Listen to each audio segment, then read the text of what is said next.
안녕하세요. 다산이트 전병칠 대표입니다.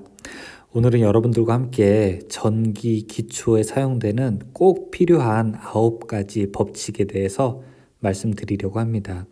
전기 공부하시다 보면은 여러 가지 법칙들 많이 나오는데요. 법칙 일일이 열거하자면 정말 많지만 그 중에서 우리가 꼭 알고 있어야 하는 기본 법칙 9개를 추스려서 여러분들에게 선보입니다. 여러분들 내용을 잘 모르실 수도 있어요. 그리고 수식이 잘 기억나지는 않지만 이러한 개념들이 이런 곳에 쓰이는구나 라고 하는 정도는 알아두시면은 현재 전기를 공부하거나 아니면 앞으로 전기를 공부하거나 혹은 예전에 전기를 공부했거나 하시는 분들 모두에게 도움이 될 것이라고 생각을 합니다.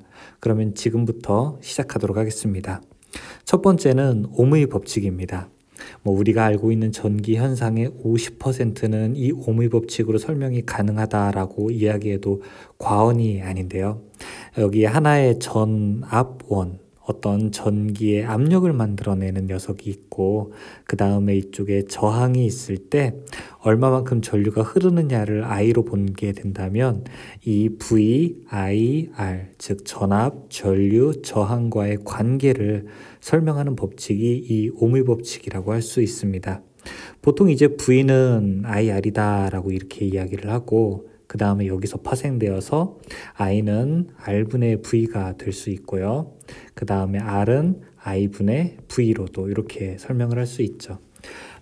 전기를 많이 배워보신 분들은 이미 이 공식이 딱 입에 맞겠지만 혹시 전기를 아직 배우지 않은 분들은 이 공식을 외우는 게 쉽지 않아서 이렇게 동그라미 형태로 우리가 공식을 외우는 방법도 있습니다. 여기다가 V라고 쓰고 I라고 쓰고 그 다음에 R이라고 쓰게 되면은 손가락으로 일단 V는 뭐지 하면서 여기를 이렇게 가려보세요. 그럼 V는 I 곱하기 R이 되는 거고요. 그 다음에 I는 뭐지 하면서 이 I를 가려보게 되면은 I는 R분의 V가 되고요. R은 뭐지 라고 하게 되면은 R은 I분의 V가 될 수 있죠. 그래서 이렇게 동그라미를 만들어서 우리가 관련된 내용을 암기하는 방법도 하나의 암기법으로 들어가게 됩니다. 예를 들어 이런 공식은 이렇게 사용이 되죠. 우리가 예를 들어 전압이 10V인데 저항이 여기에 2oh짜리가 있다. 그러면은 전류는 얼마큼 흐르지? 라고 궁금증이 생겼을 때 우리가 I를 알고 싶어요. 무엇 알고 있어요? R 값도 알고 있고 V 값도 알고 있을 때는 R은 2분의 10 하게 되면 여기는 5A가 흐르겠구나 라고 하는 것을 알 수가 있습니다. 또 이 법칙이 설명하는 내용은 무엇일까요? 이 법칙이 설명하는 내용을 서술해 본다라고 하게 되면은 전류는 무엇에는 비례하고 전압에는 비례하고요. 즉 전압이 클수록 전류는 많이 흐르게 되고요. 하지만 저항에는 어떻게 됩니까? 저항에는 반비례하게 되는 거죠. 저항이 클수록 전류는 다 더 작아지게 되는 것이죠. 그래서 만약에 전류를 많이 흘리고 싶다면 전압은 높이고 저항은 낮추는 방법이 좋은 방법이 되겠죠. 자, 이거는 우리가 전선에 어떻게 해야지 더 많은 전류를 흘릴 수 있나를 설명하기도 하게 됩니다. 이렇게 전선에 전류가 흐를 때 여기 전선에 전류를 더 많이 흐리려면 어떻게 됩니까? 전압을 높이는 방법이 있고요. 그 다음에 저항을 낮추는 방법이 있죠. 하지만 상용전원, 우리가 사용하는 220V 같은 경우에는 이 V가 정해져 있는 상수이기 때문에 저항값을 낮추게 되면 더 많은 전류를 흘릴 수 있게 됩니다. 저항을 낮추는 방법은 더 두꺼운 전선을 사용하는 방법이 있으니까 우리가 더 많은 전류를 흘리기 위해서는 기존의 얇은 전선보다 더 두꺼운 전선을 사용하게 되면 아주 효율적으로 전류의 양을 늘릴 수 있게 되는 것이죠. 원래 전선이 가지고 있는 전류가 안정적으로 흘릴 수 있는 최대 전류를 우리가 허용 전류라고 하게 되는데요. 이 허용 전류 이상이 되게 된다면 전선은 손상받게 되는 것이죠. 여기서 어쨌든 설명하는 옴의 법칙은 바로 전압, 그리고 전류, 그리고 저항 이 세 개의 삼각관계를 보다 명확하게 설명하는 내용이 됩니다. 두 번째 법칙은 바로 키르히호프의 법칙입니다. 키르히호프의 법칙은 두 가지로 나눌 수 있는데요. 제1법칙과 그 다음에 제2법칙으로 나눠지게 됩니다. 제1법칙은 바로 전류에 대한 법칙이고요. 그 다음에 제2법칙은 전압에 대한 법칙입니다. 저는 처음에 전기를 배울 때 전압이 더 중요한 줄 알았어요. 그런데 전기를 쭉 배우다 보니까 전압보다는 실제로 전류가 더 중요하게 되더라고요. 1법칙은 전류에 대한 법칙인데 이 전류에 대한 법칙은 무엇일까요? 이 전류에 대한 법칙은 어느 회로에서 한 점에서 들어가고 나오는 것의 대수합은 같다라고 하는 건데 이런 것과 같죠. 자, 예를 들어 여러분 여기에 우리가 자동차 도로가 있다고 한번 해보겠습니다. 그러면은 여기에 제가 지나가는 차를 한번 가운데를 중심으로 세어보게 되니까 이쪽으로 가는 차가 10대였다고 해볼게요. 이 삼거리에서 이쪽으로 가는 것이 7대라면 그러면 우리가 이쪽으로 나오는 것은 몇 대라고 하는 걸 알 수 있습니까? 맞아요. 3대라고 하는 것을 알 수 있겠죠. 이것을 전기 회로에 적용하게 되면은 이렇게 우리가 회로를 만들 수 있겠죠. 어떤 저항 2개가 있고 자 여기 하나의 중심점이 있고 이쪽으로 흐르는 전류가 10A라고 해보겠습니다. 그러면 이쪽으로 흐르는 전류가 만약에 7A라면 이쪽으로 흐르는 전류는 몇 A가 될까요? 맞아요. 왼쪽의 그림과 마찬가지로 3A가 됩니다. 우리는 한 점, 이 중간점을 기준으로 했을 때 들어오는 것을 플러스라고 하게 되고 나가는 것을 마이너스라고 하게 되면은 자 흐르는 전류는 어떻게 됩니까? 플러스 10, 마이너스 7, 마이너스 3은 얼마큼이 됩니까? 0이 되는 거죠. 이걸 우리가 대수합이라고 부르게 되고요. 이 대수합이 0이 된다라고 하는 것을 우리가 바로 키르요프의 제1법칙, 전류법칙이라고 하게 됩니다. 이 전류법칙에 따라서 동작하는 것은 바로 여러분들 집에 있는 누전 차단기가 이와 같은 동작을 하게 되는 거죠. 좀 더 자세한 내용은 제 영상 중에 누전 차단기의 동작 원리를 참고하시기 바라겠습니다. 어쨌든 누전 차단기 동작 원리는 이쪽에서 10A가 가고 이쪽에서 7A가 갔는데 이쪽이 만약에 2A가 갔다면 1A는 어디로 중간에 사라졌다는 것이죠. 이걸 우리가 물이 새는 것은 누수라고 하게 되고 전기가 새는 것은 누전이라고 이야기를 하게 됩니다. 자, 그러면은 이것이 1법칙이었다면 이제 두 번째 법칙, 2법칙도 이야기할 수 있겠죠. 2법칙이라고 하는 것은 어느 전원이 있게 되고 이 전원이 여러 개의 저항에 만약에 직렬로 연결되었을 때 뭐 혹은 병렬로 연결되었을 때 여기가 만약에 10V라면 여기에 7V가 걸렸을 때 이쪽에는 몇 볼트? 3V가 걸린다는 거. 그러니까 공급된 전압은 각 저항에서의 전압 강하의 합과 같다라고 하는 뜻이 바로 키르요프의 제2법칙, 전압법칙이 됩니다. 10V는 어떻게 됩니까? 7V 더하기 3V와 같게 되는 것이죠. 자, 여기 긴 선로가 있습니다. 이것을 우리가 송전선로라고 하는데 송전단이 전기를 보내는 곳이기 때문에 송전단이라고 쓰고요. 여기 받는 곳을 우리가 수전단이라고 해보겠습니다. 전기를 받는 곳이죠. 보내는 곳이 만약에 100V를 보내게 됐는데 자, 이 중간에 저항 때문에 전압 강화가 발생했다고 해보겠습니다. 전압 강화가 약 3V 정도 발생했다면 받는 쪽에서는 총 몇 볼트가 받을 수 있을까요? 97V 정도를 받게 될 수 있겠죠. 따라서 전선의 선로가 길어지게 될수록 우리가 어떻게 해야 됩니까? 바로 전압이 낮아지게 되는데요. 이것을 우리가 송전단과 수전단의 전압 차이, 이 중간에 이 깎아먹는 전압을 우리가 전압 강하라고 해야 됩니다. 전압 강하는 이렇게 표현하게 됩니다. V는 R로도 계산할 수 있어요. 따라서 전류가 일정할 때 R값을 줄이는 게 전압 강하를 줄이는 방법인데 R값을 줄이기 위해서는 앞서 설명해 드렸던 것처럼 큰 전선을 사용하게 되면 이런 효과를 얻을 수 있게 되는 것입니다. 이 법칙은 바로 이런 내용을 이야기하게 됩니다. 공급한 것은 각 저항 강하를 합한 것과 같다라고 하는 이야기가 바로 키르요프의 제2법칙에 해당됩니다. 그래서 우리가 단순하게 책으로 공부할 때는 1법칙, 2법칙 이거 어디다 써? 라고 생각할 수 있지만 실제로는 1법칙, 2법칙 우리 생활과 아주 밀접하게 사용되고 있다는 것을 알 수 있죠. 다음에 세 번째 법칙은 바로 앙페르의 오른나사 법칙입니다. 또 이것과 함께 뭐 오른손 법칙 이렇게도 파생적인 법칙도 있게 되는데요. 이것은 어떤 전류가 흘렀을 때 이 전류의 바로 방향이 어떤 방향으로 되는가, 방향이 흘렀을 때 어떤 방향, 자기장의 방향이 어떤 방향이 되는가를 설명하게 됩니다. 여러분 재밌는 현상은 전선의 전류가 흐르게 되면은 그 주변에 만약에 이렇게 나침반을 놓게 되었을 때 나침반의 방향이 바뀌게 된다는 거예요.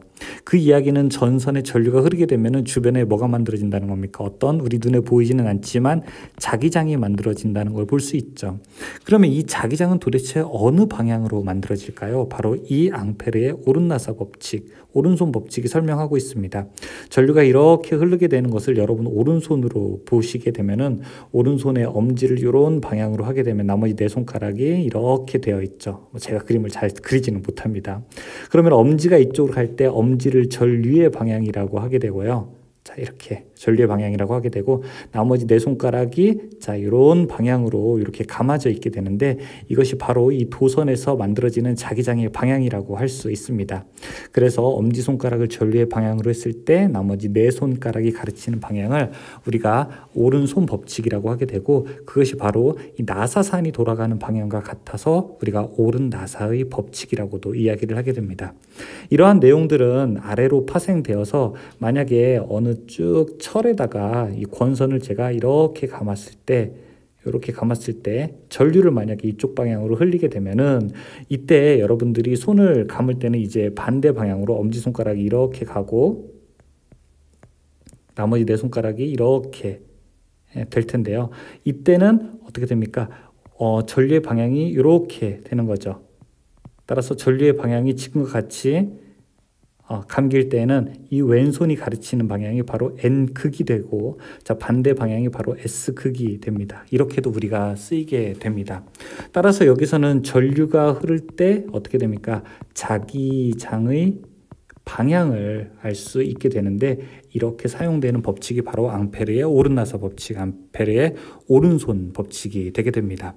이것은 아주 재미있는 내용이죠. 전기가 흐르면 주변에 자기장이 만들어진다라고 하는 아주 재미있는 아이디어에서 시작된 거고 자 그러면 어느 방향으로 만들어질까라고 하는 것을 바로 이 앙페르라는 사람 우리가 사용하는 전류에서 암페어라고 하는 것이 똑같은 말입니다.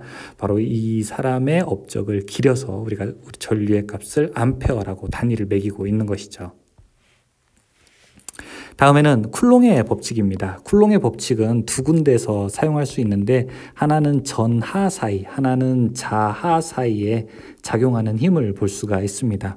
자, 여기에 플러스 전하 하나가 있고 여기에 마이너스 전하가 하나 있습니다. 이것이 크기는 잘 모르겠는데 얘를 Q1 쿨롱, 뭐 1쿨롱인지 2쿨롱인지 모르겠어요. 여기는 Q2 쿨롱이라고 하는 게 있다고 해보겠습니다. 플러스 마이너스이기 때문에 서로 아마 잡아당기는 힘이 발생을 하게 되고 이것을 우리는 흡인력이라고 부르게 되는 것이죠. 그리고 둘 사이의 거리가 자, 길이를 R 미터라고 보게 되면은 이 둘 사이에 작용하는 힘이 도대체 얼만큼일까를 설명하는 것이 바로 쿨롱의 법칙이 됩니다. 자, 이 힘을 한번 해보니까 F는 4 파이 엡실론 분의 1 곱하기 R 제곱분의 자, Q1, Q2 뉴턴만큼 작용하더라 라고 하는 이야기를 하게 되고요. 여기서 Q1, Q2는 각 전하의 크기, 그러니까 각 전하의 크기가 클수록 힘은 더 커지게 되고요. 그 다음에 R제곱이라고 하는 것은 거리죠. 거리의 제곱에 반비례하게 되는 겁니다. 거리가 좁을수록 서로 당기는 힘이나 혹은 같은 전하일 때는 밀어내는 힘이 더 커지게 된다는 것이죠. 그리고 여기 엡실론이라고 하는 것은 우리가 유전율이라고 할 수 있는데 이 유전율에는 반비례한다는 것을 알 수 있습니다. 자아에서는 어떻게 표현될 수 있을까요? 예를 들어 이렇게 표현될 수 있겠죠. 여기 N극이 있고 자 이쪽에 S극이 있다고 해보겠습니다. 둘 사이의 거리를 우리가 역시 R미터라고 보게 되고 둘 사이는 아마 잡아당기게 되는 흡인력이 역시 작용하게 될 텐데요.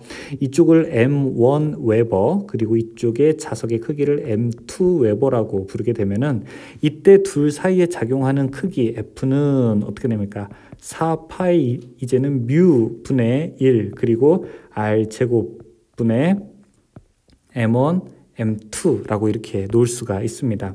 여기에서 설명하는 M1, M2는 자극의 크기가 되는 것이고요. 여기서 뮤라고 하는 것은 투자율이 됩니다. 역시 R이라고 하는 것은 거리를 설명하고 있죠. 그래서 둘 다 같은 쿨롱의 법칙인데 거리의 제곱에는 반비례하고 각각의 전하나 자하의 그 크기에는 비례하고 그 다음에 유전율이나 투자율에는 반비례한다는 것을 설명하고 있죠. 이 내용도 여러분들이 잘 알아두시기를 바라겠습니다. 다음은 줄의 법칙이 됩니다. 자, 여기 어떤 이제 전선이 있게 되는데 이 전선에 전류가 흐른다고 볼게요.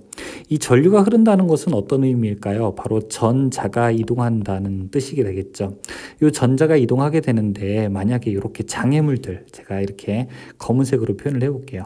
이 검은색들 장애물들이 많게 된다면 이 전자들은 이동할 때 이 장애물에 계속 부딪히게 되어서 아마 여기서 열을 만들게 될 겁니다. 이 구리 같은 경우, 금 같은 경우, 은 같은 경우는 도전율이 크기 때문에, 즉 저항이 낮기 때문에 열이 별로 발생하지는 않겠죠. 하지만 텅스텐이라든지 이런 것들은 열이 더 많이 발생하게 되는데요. 그 이유는 저항이 크기 때문에 그렇습니다. 저항이 크면 어떻게 된다고요? 열이 많이 발생하게 되는 것이죠. 우리가 사용하는 전기장판이나 아니면 전기 히터 같은 경우에는 바로 이 저항을 크게 만든 녀석들에 해당하게 되는데요. 여러분들이 이렇게 예전에 사용했던 백열전구 같은 것을 보시게 되면은 백열전구 안에 이렇게 필라멘트라고 하는 것이 있습니다. 이 필라멘트는 어떤 특성을 가지고 있습니까? 아주 가늘고 그 다음에 여러 번 안에서 이렇게 꼬여 있게 되는 것이죠. 여기서 주 재료가 텅스텐에 해당이 됩니다. 즉 열을 많이 내게끔 특성화되어 있게 되는데 줄의 법칙은 바로 이런 내용을 설명하게 됩니다. 무슨 내용이냐면 전류가 흐르면은 열이 발생하게 된다라고 하는 것을 설명하고 있죠.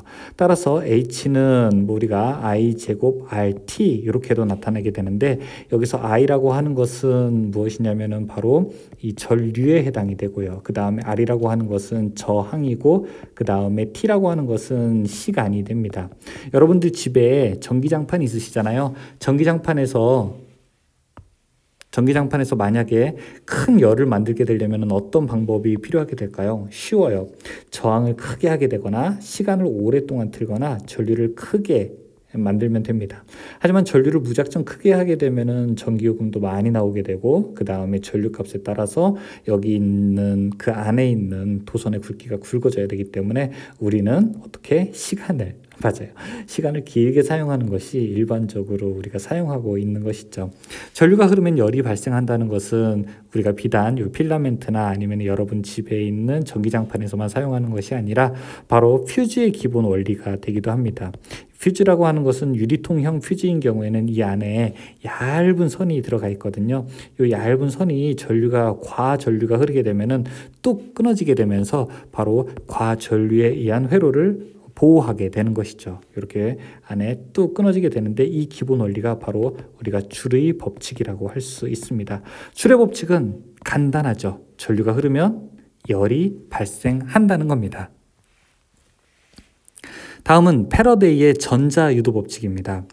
아주 재밌게도 여기에 어떤 전선이 있을 때 제가 자석 N극, S극을 왔다 갔다 하게 되면은 이 전선 안에 있는 전자들이 꿈틀꿈틀하고 움직이게 됩니다.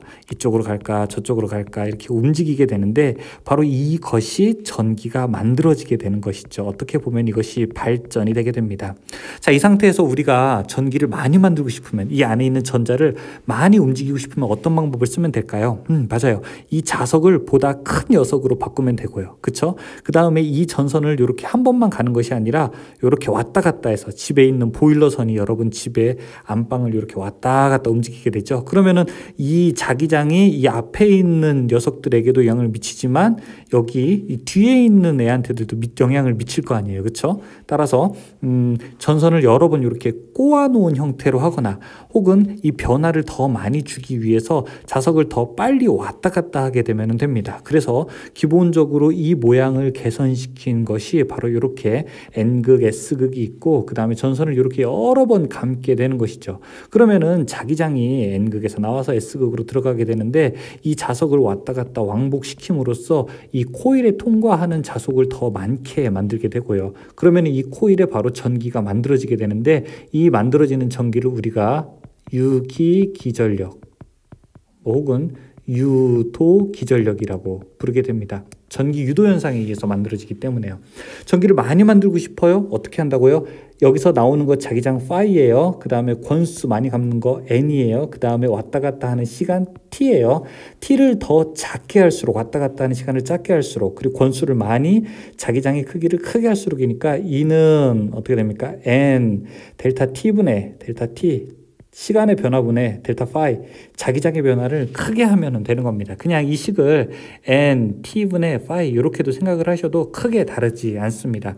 즉 권수를 많이 갚는다. 그 다음에 자속을 크게 한다. 그 다음에 시간을 더 짧게 하게 되면은 우리가 전기를 더 크게 만들 수 있게 됩니다. 이런 패러데이의 전자유도 법칙은 실제로 발전기의 기본 원리가 되는데요. 예를 들어 코일을 자 이렇게 하나 감고 그 다음에 이렇게 두 개 감고 이렇게 감고 이렇게 감고 그 다음에 이렇게 감은 다음에 그 안에다가 이렇게 자석 N극 S극을 돌리게 되면은 이 주변에 있는 코일에 어떻게 됩니까? 자기장이 쇄교하게 되어서 이 자기장이 쇄교했을 때 전기가 만들어지게 되는 것이죠. 이것이 우리가 기본 발전기의 원리가 되는 거고요. 이런 원리를 통해서 우리가 소중한 전기를 사용할 수 있게 되는 것입니다. 여기서 나온 것이 바로 패러데이의 전자유도 법칙에 해당됩니다. 그러면은 렌츠의 법칙은 무엇일까요? 앞에서 설명하게 되면은 자 이렇게 N극, S극이 있고 그 다음에 이렇게 코일이 있을 때 여기서 만들어지는 유도기전력 E는 N 델타 T분의 델타 파이만큼 만들어진다라고 이야기를 했는데요. 이때 어떻게 자기장이 만들어지나 볼게요. 이쪽에 N극은 자기장이 나오는 거죠. 그렇죠?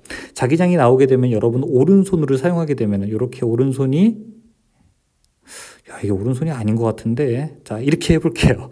엄지가 길어요. 이거 뭐야 이게 엄지가 길어요. 그러면은 오른손이 이쪽을 향하게 되면은 나머지 자속은 자속이 엄지를 향하게 되면은 전류는 이 아래 방향으로 이렇게 만들어지게 됩니다. 근데 유도기전력은 이 자속의 증가를 방해하는 방향으로 이 자속은 이쪽으로 가는 것이 방해하는 거거든요. 증가를 방해하는 반대 방향으로 만들어져서 전류는 그 반대 방향으로 만들어진다는 게 바로 렌츠의 법칙입니다.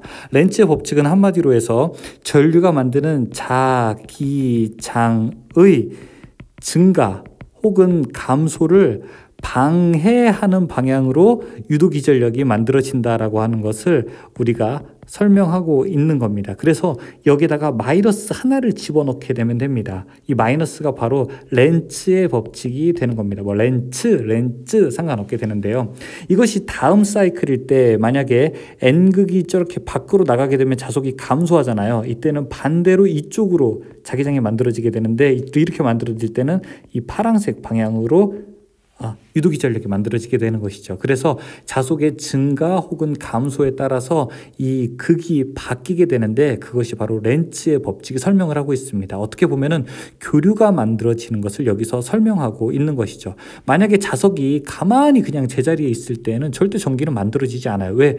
이 시간에 따라서 시간의 변화에 따른 자기장의 변화가 없기 때문에 그렇죠. 왔다 갔다 한다는 거는 시간이 지날수록 자기장이 커졌다가 조금 있으면 자기장이 작아졌다가 커졌다가 작아졌다를 반복한다는 의미이기 때문에 그렇습니다. 그래서 렌츠는 자속의 증가 혹은 감소를 반드시 방해한다라고 되어 있고 여러분 방해하는 방향이라고 하는 것은 전기 기초에 하나밖에 안 나와요. 어떤 거 설명할 때 렌츠의 법칙 설명할 때밖에 안 나오니까 꼭 기억해 두시기를 바라겠습니다. 다음에는 플레밍의 법칙을 설명해 보도록 하겠습니다. 플레밍의 법칙 역시 두 가지로 나누게 되는데요. 플레밍의 법칙은 우리가 왼손 법칙이 있고 그 다음에 플레밍의 오른손 법칙이 있습니다. 플레밍이라는 사람은 지금 기준으로 봤을 때 예전에 공업고등학교 선생님, 그러니까 우리가 특성화고등학교 공고 선생님 정도 되는 사람이었어요. 공고 선생님 정도 되는 사람이었는데 여기 만약에 N극의 자석이 있고 그 다음에 S극의 자석이 있을 때 그 다음에 이 안에 도체가 있는데 이 도체에 만약에 이렇게 들어가는 전류가 흐른다라고 하게 되면은 N에서 S극으로 자속하죠. 그 다음에 이 도체에도 앙페르의 오른손 법칙에 따라서 엄지를 저기 안쪽으로 집어넣게 되면 이렇게 자기장이 만들어지잖아요.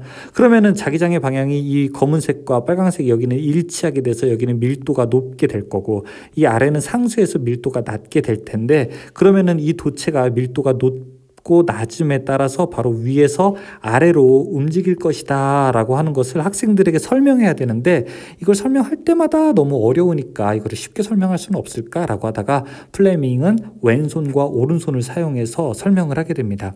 지금과 같은 경우에는 자 도체에 어떻게 되죠? 전류가 흘렀을 때 도체가 어느 방향으로 움직이는지 그 도체의 이동 방향을 알고 싶은 거잖아요. 여러분, 이거는 발전기에 해당되나요? 전동기에 해당되나요? 전기를 집어 넣었을 때 방향을 물어보니까 이거는 전동기에 해당되는 것이죠.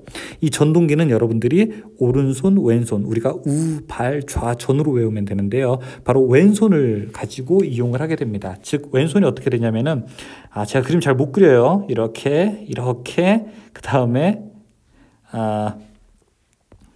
여러분들이 이걸 잘 이해해 주셔야 되는데, 이렇게 간 다음에, 하나, 둘. 이게 뭡니까? 이게, 하여간 이렇게 돼 있어요. 여러분 그냥 애교로 봐주십시오. 손톱도 그려야 되죠. 손톱은, 자, 이렇게. 자, 여기가 엄지고요. 그쵸?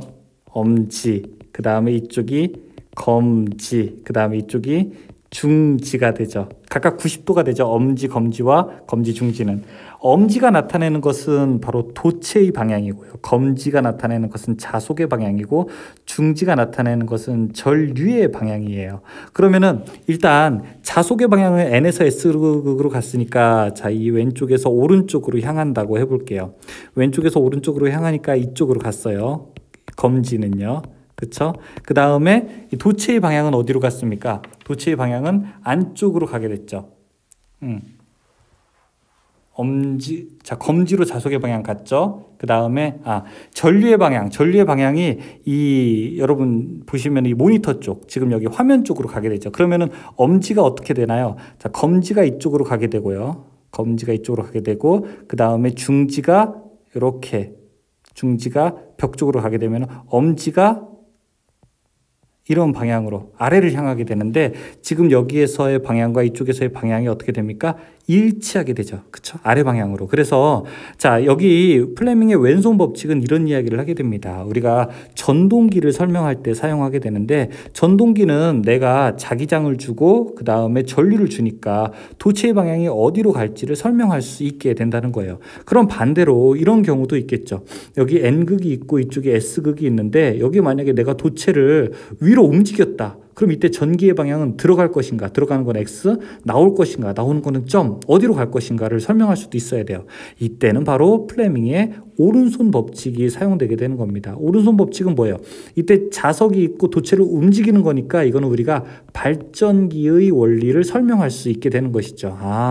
오른손 법칙은 바로 발전기를 설명하는구나. 그러면 보게 되면은 어떻게 되냐면 오른손도 역시 마찬가지입니다. 이렇게 위로 하는 것이 엄지가 되고요. 그렇죠? 그 다음에 검지로 가는 것이 이쪽, 그 다음에 중지로 가는 것이 이 안쪽을 향하게 되고, 나머지 손가락을 이렇게 들어가게 된다면, 그러면은 이 자기장의 방향은 N에서 S로 가게 되고요. 그쵸? 이쪽으로 가게 되고, 도체의 방향이 위에 갔을 때 전류의 방향은 어디로 가게 됩니까? 전류의 방향은 안쪽을 향하게 되는데, 이렇게 X표, 전류가 안으로 들어가게 되는 형국이 되는 것이죠. 그래서 발전기는 어떻게 되냐면은 우리가 자속의 방향을 알고 그 다음에 도체의 방향을 알게 되면은, 그러면은 전류의 방향을 알게 된다는 겁니다. 왼손 법칙과는 다르죠. 왼손 법칙은 자속의 방향을 알고 그 다음에 전류의 방향을 알면 이거는 도체의 방향을 알게 된다는 법칙이기 때문에 그렇죠. 여러분들 플레밍의 왼손 법칙, 그 다음에 플레밍의 오른손 법칙 사자성어로 외워봐요. 우, 발, 좌, 전이라고 여러분들이 기억하시면 됩니다. 다음에는 비오사바르의 법칙이 해당되게 됩니다. 비오사바르의 법칙이라고 하는 것은 앞에서 나오는 얘기와 같게 되는데요. 여러분들이 처음에 전기 배울 때 우리가 전하 등에 대해서 먼저 배우게 되었고요. 그 다음에 자하 혹은 자기에 대해서 배우게 됩니다. 그 다음에 배우게 되는 게 바로 전자기인데요. 바로 전자석 과 관련된 얘기죠.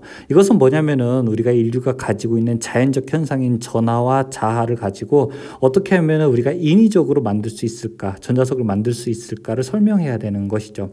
전자석을 만드는 이유는 간단해요. 우리가 발전기라든지 아니면은 전동기라든지 아니면은 변압기가 모두 다 바로 이런 원리를 이용해서 만들어지는 기기이기 때문에 그렇습니다. 그래서 전기 이론을 잘 배워야 되는 이유는, 전자기학이라든지 회로 이론을 잘 배워야 되는 이유는 원소주들은 이것들이 후에 나오게 되는 전기기기를 설명하는 기본적인 원동력이 되기 때문에 그렇습니다. 여기 도체에 전류가 흐르게 됩니다. 이 전류가 흐르게 되면은 여기서부터 어느 정도 떨어진 점에서 자기장의 세기가 만들어지겠죠. 만약에 가까이 있게 된다면 자기장의 세기가 더 클 테고요. 하지만 멀리 있게 된다면 자기장의 세기는 이 앞에 있는 것보다 조금 더 작을 거예요. 즉 H1이라고 하는 것이 H2보다 더 크게 될 겁니다. 그러면 어떻게 자기장의 크기가 만들어지느냐, 즉 전류가 흘렀을 때 만들어지는 자기장의 크기를 바로 이 비오-사발의 법칙이 설명하게 됩니다. 조금 더 자세하게 되려면 우리가 비오 한 다음에 옆으로 하고 사발이라고 써야 되는데요. 그 이유는 뭐냐면은 이 비오-사발의 법칙은 한 명이 아니라 비오라고 하는 사람과 사발이라고 하는 사람이 두 명이서 만든 법칙이기 때문에 그렇습니다. 같은 연구소 소속이에요. 어떻게 하느냐, 도체의 전류가 흐를 때 그 자기장의 크기를 계산하게 되는데, 여기서 자기장의 크기 H라고 하는 것은 4파이 R 제곱 분의 I 델타 L 그리고 사인 세타, 이렇게 식이 결정된다라고 해서 우리가 전류와 자기장의 세기, 그 다음에 도체의 변화율, 길이의 변화율, 그 다음에 거리, 이런 것들을 가지고 설명을 하게 됩니다. 즉 이것들이 파생되어 나온 것이 어떤 직선 도체일 때, 직선 도체에서 어느 일정 선에 있는 H, 자기장의 세기, 그 다음에 원형 도체일 때, 그 다음에 우리가 환상 솔레노이드라고 해서 이렇게 감겨져 있는 형태일 때 자기장의 세기를 각각 식으로 표현을 하게 되는데, 이때 나오는 식의 H는 2파이 R 분의 I, 그 다음에 원형 도체일 때 H는 2R 분의 NI, 그 다음에 환상 솔레노이드일 때 H는 2파이 R 분의 NI 암페어 턴 퍼 미터로 나타낸다는 것입니다. 역시 전류가 흐르면 자기장의 크기, 즉 가까워야 좋다, 많이 감아야 좋다, 그 다음에 전류를 크게 해야 좋다, 뭐 이런 것들을 설명하고 있는 것이 바로 비오-사바르의 법칙입니다. 자, 여러분, 저와 지금까지 우리가 전기 기초에 꼭 필요한, 꼭 알고 있어야 되는 법칙들 9가지 알아봤는데요. 이 이외에도 물론 여러 가지가 있지만 여러분들이 지금까지 배운 것을 통해서 전기와 그 다음에 자기, 그 다음에 전자기에 대한 개념이 조금 더 되게 중요한 개념이라고 하는 것을 잘 기억해 두셨으면 좋겠습니다. 이 공식들을 다 외우려고 하는 것보다는 이 각각 공식들이 혹은 각각 법칙들이 가지고 있는 의미를 조금 더 음미해 보는 것이 여러분 더 길게 그리고 더 재밌게 전기를 공부할 수 있는 방법이라고 생각을 합니다. 오늘 설명 여기서 마칠게요. 다산에드 전병칠이었습니다. 감사합니다.